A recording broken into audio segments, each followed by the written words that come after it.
Hi friends, welcome back to my channel. ಇವತ್ತು ತುಂಬ ಹೆಲ್ದಿಯಾದ ಒಂದು ರೆಸಿಪಿನ ಚಿಕ್ಕ ಮಕ್ಕಳಿಂದ ಹಿಡಿದು ದೊಡ್ಡವರೆಲ್ಲರೂ ಇಷ್ಟಪಟ್ಟು ತಿಂತಾರೆ. ವೆಜಿಟೇಬಲ್ ಇಷ್ಟಪಟ್ಟು ತಿಂತಾರೆ. ಯಾರು ತರಕಾರಿ ತಿನ್ನಲ್ವೋ ಅವರೆಲ್ಲ ತಿಂತಾರೆ. ಒಂದೊಂದಾಗಿ ತೋರಿಸ್ತೀನಿ ನೋಡಿ. ಇಷ್ಟೆಲ್ಲ ತರಕಾರಿಗಳನ್ನು ನಾನು ಕಟ್ ಮಾಡಿ ಇಟ್ಕೊಂಡಿದ್ದೀನಿ. ಇದು ಆಲೂಗಡ್ಡೆ, ಕ್ಯಾರೆಟ್ ಇದೆ, ಹಾಗೆ ಒಂದು ಕ್ಯಾಪ್ಸಿಕಮ್ ಇದೆ. ಆ ಕಡೆ ಕ್ಯಾಪ್ಸಿಕಮ್ ಪಕ್ಕ ಇದೆ ಅಲ್ವಾ, ಅದು ಒಂದು ನವಿಲು ಕೋಸು, ಹಾಗೆ ಬೀನ್ಸ್, ಕ್ಯಾರೆಟ್. ಕೆಲವು ಸಲ ಎಲ್ಲರೂ ಎಲ್ಲ ತರಕಾರಿ ಇಷ್ಟಪಡಲ್ಲ ಅಲ್ವಾ? ಹಾಗಾಗಿ ಇವತ್ತು ಯಾರಿಗೂ ಗೊತ್ತೇ ಆಗಲ್ಲ ನಾವು ಇದೆಲ್ಲ ತರಕಾರಿ ಹಾಕಿದ್ದೀವಿ ಅಂತ. ಆದರೆ ರುಚಿ ಮಾತ್ರ ಸೂಪರ್ ಅಂತಾರೆ ತಿನ್ನುವಾಗ. ಹಾಗಾಗಿ ಈ ರೀತಿಯಾಗಿ ನೀವು ಪಾವ್ ಭಾಜಿ ಮಾಡಿ. ಹೌದು, ಇವತ್ತು ನಾನು ಪಾವ್ ಭಾಜಿ ರೆಸಿಪಿನ ಮಾಡ್ತಾ ಇದ್ದೀನಿ. ನೋಡಿ, ಈಗ ಒಂದು ಕುಕ್ಕರಲ್ಲಿ ನಾನು ನೋಡಿ 2 ಆಲೂಗಡ್ಡೆ, 2 ಕ್ಯಾರೆಟ್, ಹಾಗೆ ಸ್ವಲ್ಪ ಬೀನ್ಸು, ಒಂದು ಅರ್ಧ ಕಪ್ಪಷ್ಟು ಬೀನ್ಸ್ ಇದೆ, ಹಾಗೆ ಕ್ಯಾಪ್ಸಿಕಮ್, ಒಂದು ನವಿಲುಕೋಸು, ಚಿಕ್ಕದಾಗಿರೋ ನವಿಲುಕೋಸನ್ನು ಚೆನ್ನಾಗಿ ಸಿಪ್ಪೆ ತೆಗೆದು ಎಲ್ಲ ಚೆನ್ನಾಗಿ ತೊಳೆದು ಇದರಲ್ಲಿ ಹಾಕ್ತಾ ಇದ್ದೀನಿ. ಇಲ್ಲಿ ಒಂದು ಬೀಟ್ರೂಟ್ ತೊಳೆದ್ಬಿಟ್ಟು ಸಿಪ್ಪೆ ಎಲ್ಲ ತೆಗೆದ್ಬಿಟ್ಟು ಸಣ್ಣಕ್ಕೆ ಹೆಚ್ಚಿ ಹಾಕೊಳ್ತಾ ಇದ್ದೀನಿ. ಹಾಗೆ 4 ಟೊಮೆಟೊ, ಅರ್ಧ ಕಪ್ಪಷ್ಟು ಸ್ವೀಟ್ ಕಾರ್ನ್, ಇದು ಕೂಡ ಮಕ್ಕಳು ಇಷ್ಟಪಟ್ಟು ತಿನ್ನಲಿ ಅಂತ ಹಾಕ್ತಾ ಇದ್ದೀನಿ. ಹಾಗೆ 1 ಗ್ಲಾಸಷ್ಟು ನೀರು ಹಾಕೊಳ್ತಾ ಇದ್ದೀನಿ. ನೀರು ರುಚಿಗೆ ತಕ್ಕಷ್ಟು ಉಪ್ಪು ಕೂಡ ಹಾಕೋಬೇಕು. ನೋಡಿ, ಅರ್ಧ ಸ್ಪೂನಷ್ಟು ಬಡೆ ಸೋಂಪು, ತುಂಬ ಚೆನ್ನಾಗಿರುತ್ತೆ ಫ್ಲೇವರು, 2 ಏಲಕ್ಕಿ. ನಂತರ ಇಲ್ಲಿ ಒಂದು 3 ಇಂಚಷ್ಟು ಶುಂಠಿ ಅಂದರೆ ಹಸಿ ಶುಂಠಿ ಕಟ್ ಮಾಡಿ ಹಾಕ್ಕೊಂಡು ಈ ರೀತಿಯಾಗಿ ಮಿಕ್ಸ್ ಮಾಡ್ಕೋಬೇಕು. ಮಿಕ್ಸ್ ಮಾಡಿಕೊಂಡು ಇದನ್ನು ಕುಕ್ಕರ್ ಲಿಡ್ಡನ್ನು ಕ್ಲೋಸ್ ಮಾಡಿ ಒಂದು 7 ವಿಸಲ್ ಬರೆಸ್ಬೇಕಾಗತ್ತೆ. ಮೀಡಿಯಮ್ ಫ್ಲೇಮಲ್ಲೇ 7 ವಿಸಲ್ ಬರಲಿ ಇದು. ಯಾಕಂದರೆ ಹೈ ಫ್ಲೇಮಲ್ಲಿ ಬೇಡ, ಮೀಡಿಯಮ್ ಫ್ಲೇಮಲ್ಲಿ ಒಂದು 7 ವಿಸಲ್ ಚೆನ್ನಾಗಿ ಕುಕ್ ಆಗಬೇಕು ತರಕಾರಿ ಎಲ್ಲ. 7 ವಿಸಲ್ ಆದಮೇಲೆ ಗ್ಯಾಸ್ ಫ್ಲೇಮನ್ನು ಆಫ್ ಮಾಡಿಬಿಟ್ಟು ಇದನ್ನು ಸ್ವಲ್ಪ ತಣ್ಣಗಾಗಲಿಕ್ಕೆ ಬಿಡ್ತೀನಿ. ಇಲ್ಲಿ ಪಾವ್ ಭಾಜಿ ಮಸಾಲಾನ ಮಾಡ್ಕೊಳ್ಳೋಣ. ಸ್ವಲ್ಪ ಡಿಫ್ರೆಂಟಾಗಿರುತ್ತೆ ಇದು. ಪಾವ್ ಭಾಜಿ ಮಸಾಲ ಆಗಲಿ ಅಥವಾ ಯಾವುದೇ ಸಾಂಬಾರು ಕೂಡ ನಾವು ಯೂಸ್ ಮಾಡ್ಬೋದು. ಇಲ್ಲಿ ಒಂದು ಪಾತ್ರೆಯಲ್ಲಿ 1 ಕಪ್ಪಷ್ಟು ನಾನು ಧನಿಯಾ ಹಾಕ್ಕೊಂಡಿದ್ದೀನಿ. ಚೆನ್ನಾಗಿ ಸ್ವಲ್ಪ ಕಲರ್ ಚೇಂಜ್ ಆಗೋ ತನಕ ಈ ರೀತಿಯಾಗಿ ಹುರ್ಕೋಬೇಕು. ಲೈಟಾಗಿ ನೋಡಿ, ಈ ರೀತಿಯಾಗಿ ಹುರ್ಕೊಂಡು ಇದನ್ನು ಒಂದು ಪ್ಲೇಟಲ್ಲಿ ತೆಗೆದಿಡ್ತಾ ಇದ್ದೀನಿ. ಹಾಗೆ 2 ಸ್ಪೂನಷ್ಟು ಕಡಲೆಬೇಳೆ, 2 ಸ್ಪೂನ್ ತೊಗರಿಬೇಳೆ, ಹಾಗೆ 1 ಸ್ಪೂನ್ ಉದ್ದಿನಬೇಳೆ, ಹಾಗೆ 1 ಸ್ಪೂನ್ ಮೆಂತ್ಯಕಾಳು. ಇದನ್ನೆಲ್ಲ ಡ್ರೈ ರೋಸ್ಟ್ ಮಾಡ್ಕೋಬೇಕು. ನಿಧಾನಕ್ಕೆ ಒಂದು 30 ಸೆಕೆಂಡ್ ಅಥವಾ 1 ನಿಮಿಷ ಚೆನ್ನಾಗಿ ಹುರ್ಕೋಬೇಕು. ಅರಿಶಿಣ ಕೊಂಬು ಕೂಡ ಹಾಕ್ಕೊಳ್ತಾ ಇದ್ದೀನಿ 2. ಸೊ ಇದು ಕೂಡ ಸ್ವಲ್ಪ ಅಂದರೆ ಪುಡಿ ಮಾಡಿ, ಅಂದರೆ ಸ್ವಲ್ಪ ಪೀಸ್ ಮಾಡಿ ಹಾಕ್ಕೊಂಡಿದ್ದೀನಿ. ಯಾಕಂದರೆ ಮಿಕ್ಸಿ ಜಾರಲ್ಲಿ ಅರಿಶಿಣ ಕೊಂಬು ತುಂಬ ಹಾರ್ಡ್ ಇರುತ್ತೆ, ಗಟ್ಟಿ ಇರುತ್ತಲ್ವ. ಹಾಗಾಗಿ ಅರಿಶಿಣ ಕೊಂಬೆಲ್ಲ ಹಾಕ್ಕೊಂಡು ಇದನ್ನು 1 ನಿಮಿಷ ಚೆನ್ನಾಗಿ ಈ ಥರ ಕಲರ್ ಚೇಂಜ್ ಆಗೋ ತನಕ ಹುರ್ಕೊಂಡು ಅದೇ ತಟ್ಟೆಯಲ್ಲಿ ಹಾಕ್ಕೊಂಡಿದ್ದೀನಿ. ಹಾಗೆ ಇಲ್ಲಿ 1 ಸ್ಪೂನಷ್ಟು ಕರಿಮೆಣಸು, 1 ಸ್ಪೂನಷ್ಟು ಜೀರಿಗೆ, 1 ಸ್ಪೂನ್ ಸಾಸಿವೆ, ಹಾಗೆ 10 ಬ್ಯಾಡಗಿ ಮೆಣಸಿನ್ಕಾಯಿ ಹಾಕ್ಕೊಳ್ತಾ ಇದ್ದೀನಿ. ಈ ರೀತಿಯಾಗಿ ಹಾಕ್ಕೊಂಡು ಇದು ಕೂಡ ಅಷ್ಟೇ ಡ್ರೈ ರೋಸ್ಟ್ ಮಾಡ್ಕೋಬೇಕು. ಅಂದರೆ ಹಾಗೆ ಇದನ್ನು ಹುರ್ಕೊಳ್ಳೋಣ ಈ ರೀತಿ ಕಲರ್ ಚೇಂಜ್ ಆಗೋ ತನಕ. ತುಂಬ ಚೆನ್ನಾಗಿರುತ್ತೆ ಫ್ರೆಂಡ್ಸ್ ಈ ರೀತಿಯಾಗಿ ಮಸಾಲೆ ಮಾಡ್ಕೊಳ್ಳೋದ್ರಿಂದ.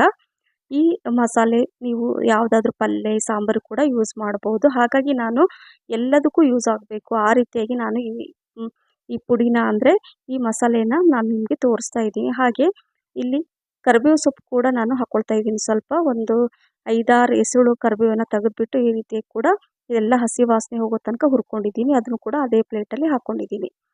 ಈ ಮಸಾಲೆ ಪೌಡ್ರನ್ನ ಸ್ವಲ್ಪ ತಣ್ಣಗಾದ ನಂತರ ಮಿಕ್ಸಿ ಜಾರಲ್ಲಿ ಹಾಕ್ಕೊಂಡು ಪುಡಿ ಮಾಡ್ಕೋಬೇಕು. ಇದು ನಾನು ಹೇಳಿದ್ನಲ್ವ, ಪಾವ್ ಭಾಜಿಗೆ ಈ ಮಸಾಲೆ ತುಂಬ ಚೆನ್ನಾಗಿರುತ್ತೆ. ಹಾಗಾಗಿ ಇದೇ ರೀತಿಯಾಗಿ ನೀವು ಮಾಡ್ಕೊಳ್ಳಿ.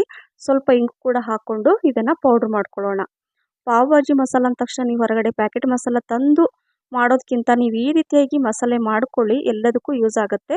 ನೋಡಿ ಎಷ್ಟು ಪರ್ಫೆಕ್ಟಾಗಿ ಪೌಡ್ರ್ ಆಗಿದೆ. ಸೊ ಈ ರೀತಿ ಪೌಡ್ರ್ ಮಾಡಿಕೊಂಡು ಈಗ ಇದನ್ನು ಒಂದು ಪಾತ್ರೆಯಲ್ಲಿ ಒಂದು ಬಟ್ಲಲ್ಲಿ ತೆಗೆದು ಇಟ್ಕೊಳ್ತಾ ಇದ್ದೀನಿ. ನಾನು ಹೆಚ್ಚಾಗಿ ಆದಷ್ಟು ಎಷ್ಟಾಗುತ್ತೋ ಅಷ್ಟು ನಾನು ಅವಾಯ್ಡ್ ಮಾಡ್ತೀನಿ ಹೊರಗಡೆ ಪ್ಯಾಕೆಟ್ ಮಸಾಲ ತರೋದನ್ನು. ಹಾಗಾಗಿ ಈ ರೀತಿ ಮನೆಯಲ್ಲೇ ಇರುವಂತಹ ಕೆಲವು ಸಾಮಗ್ರಿಗಳನ್ನು ಉಪಯೋಗಿಸಿ ನಾನು ಸಾಂಬಾರು ಪೌಡ್ರು ಅಥವಾ ಯಾವುದಾದ್ರೂ ಗರಂ ಮಸಾಲ ಆ ಥರ ಮಾಡ್ಕೊಳ್ತಾ ಇರ್ತೀನಿ. ನೋಡಿ, ಈಗ ಸ್ವಲ್ಪ ಅದು ಕೂಲ್ ಆಗಲಿಕ್ಕೆ ಬಿಟ್ಟಿದ್ದೆ ನಾನು, ಆದರೂ ತುಂಬ ಬಿಸಿ ಇದೆ. ಕುಕ್ಕರ್ ಲಿಡ್ಡನ್ನು ನಾನು ಓಪನ್ ಮಾಡಿ ನಿಮಗೆ ತೋರಿಸ್ತಾ ಇದ್ದೀನಿ. ಎಲ್ಲ ತರಕಾರಿ ಕೂಡ ಬೆಂದಿದೆ. ಸೊ ನೋಡಿ, ಈ ರೀತಿಯಾಗಿ ಕುಕ್ ಆಗಬೇಕು. ಮೀಡಿಯಮ್ ಫ್ಲೇಮಲ್ಲಿ 7 ವಿಸಲ್ ಆಗಿದೆ ಇದು. ಈಗ ಏನು ಮಾಡೋಣ ಅಂದರೆ ಇದನ್ನು ಎಲ್ಲ ಮ್ಯಾಶ್ ಮಾಡ್ಕೊಳ್ಳೋಣ. ಒಂದು ಮ್ಯಾಶರಲ್ಲಿ ಈ ರೀತಿಯಾಗಿ ಎಲ್ಲ ತರಕಾರಿಗಳೆಲ್ಲ ಚೆನ್ನಾಗಿ ಮ್ಯಾಶ್ ಆಗಬೇಕು. ಯಾಕಂದರೆ ಪಾವ್ ಭಾಜಿ ಮಾಡ್ತಾ ಇರೋದ್ರಿಂದ ಹಾಗೆ ಗಂಟಾಗಿ ಅಂದರೆ ತರಕಾರಿ ಹಾಗಾಗಿ ಇರಬಾರ್ದು. ಆದರೆ ನೋಡಿ, ಸ್ವೀಟ್ ಕಾರ್ನ್ ಮಾತ್ರ ಹಾಗೇ ಇರುತ್ತೆ. ಯಾಕಂದರೆ ಇದು ಮಕ್ಕಳಿಗೆ ಈ ಥರ ಕಂಡ್ರೆ ಇಷ್ಟಪಟ್ಟು ತಿಂತಾರೆ. ಹಾಗಾಗಿ ನಾನು ಮಿಸ್ ಮಾಡದೆ ಸ್ವೀಟ್ ಕಾರ್ನನ್ನು ಹಾಕಿದ್ದೀನಿ. ಎಲ್ಲ ತರಕಾರಿ ತಿಂತಾರೆ. ಬೀಟ್ರೂಟು ಮಕ್ಕಳಿಗೆ ಕೊಡಿ, ನೀವು ಹಾಗೆ ತಿನ್ನಲ್ಲ. ಹಾಗಾಗಿ ನಾನು ನೋಡಿ, ಈ ಕಲರು ಬೀಟ್ರೂಟಿಂದ ಬಂದಿದೆ.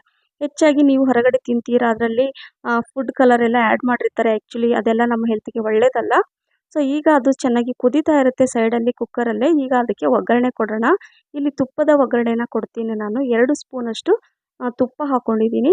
ಸೊ ತುಪ್ಪ ಸ್ವಲ್ಪ ಬಿಸಿ ಆದಮೇಲೆ ನೋಡಿ, ತುಪ್ಪ ಎಲ್ಲ ಕರಗಲಿ, ಸ್ವಲ್ಪ ಬಿಸಿ ಆದಮೇಲೆ ಒಂದು ಪಲಾವ್ ಎಲೆ ಹಾಕ್ಕೊಳ್ತಾ ಇದ್ದೀನಿ ಈ ರೀತಿ ಕಟ್ ಮಾಡಿಬಿಟ್ಟು.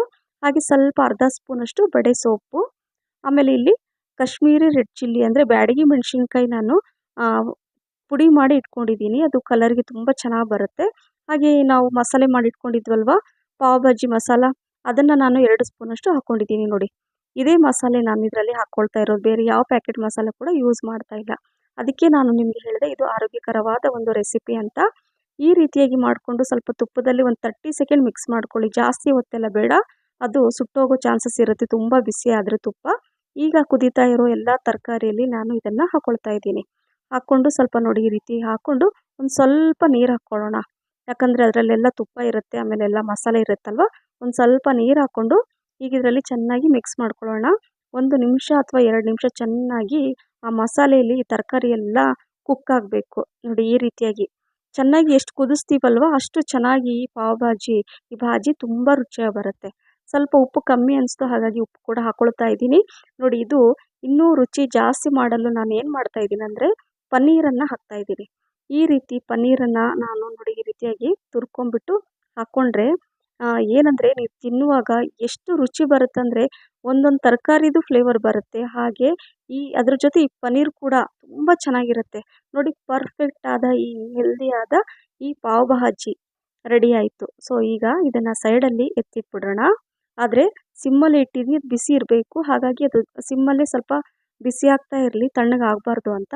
ಈಗ ಒಂದು ನಾನು ಹಂಚನ್ನು ಇಟ್ಕೊಂಡಿದ್ದೀನಿ.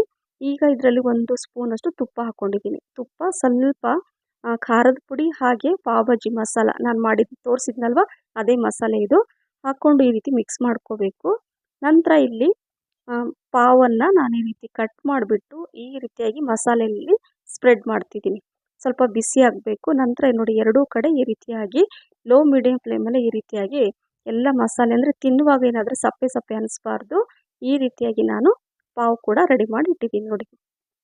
ಆಯ್ತಲ್ವ, ಮನೆಯಲ್ಲೇ ಕೇವಲ ಒಂದು ಅರ್ಧ ಗಂಟೆಯಲ್ಲೇ ರೆಡಿ ಆಗುತ್ತೆ ಬಿಸಿ ಬಿಸಿ ಈ ಪಾವ್ ಭಾಜಿ. ಮನೆಯಲ್ಲೇ ರುಚಿ ರುಚಿಯಾಗಿ ಯಾಕೆ ತಿನ್ನಬಾರ್ದು ಹೇಳಿ.